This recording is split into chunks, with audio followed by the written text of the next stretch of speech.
আলাইকুম ওয়া রাহমাতুল্লাহি ওয়া বারাকাতুহু। ইহুদি নাসারাদের শত্রু মুসলমান, মুসলমানদের শত্রু মুসলমান। আমরা সেই পথে আছি। আর এটার কারণে আজকে দেখেন মুসলমানদের মধ্যে কোনো একতা নাই। একতা না থাকার কারণে আমরা দলে দলে বিভক্ত।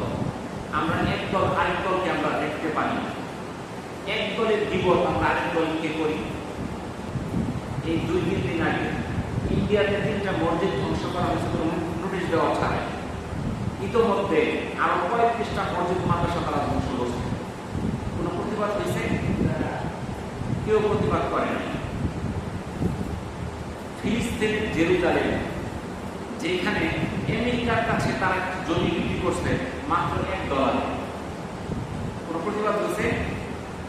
আমরা কোনো বাধা দিই না।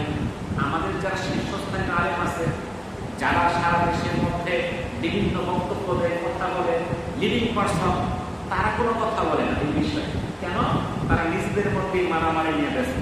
ওই সকল বিষয় দেখার সময় নাই। ইহুদি নাসারা কাফের মুশরিক, তাদেরকে আমরা শত্রু মনে করতেছি না।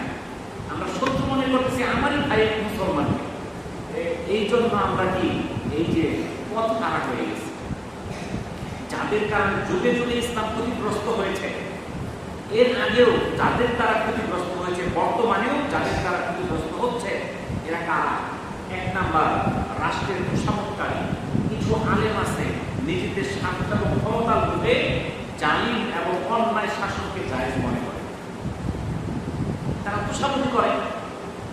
বিভিন্ন যুগে যুগে যখন যে সরকার আসবে তার তোষামতি করবে, তার গোলামি করবে, তার পক্ষে কথা বলবে, তার অবৈধ জিনিসকে তারা বৈধ বলে প্রতিপাদন করবে।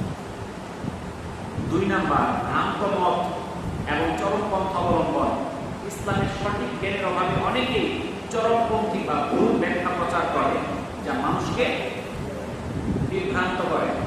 3 নাম্বার হচ্ছে দুর্নীতি ও ধর্ম ব্যবসা, যারা কোরআন ও হাদিসের ভুল ব্যাখ্যা দিয়ে অজ্ঞতার সুযোগে অর্থ উপার্জন করে, ইসলামের ভাবমূর্তি পূর্ণ করে।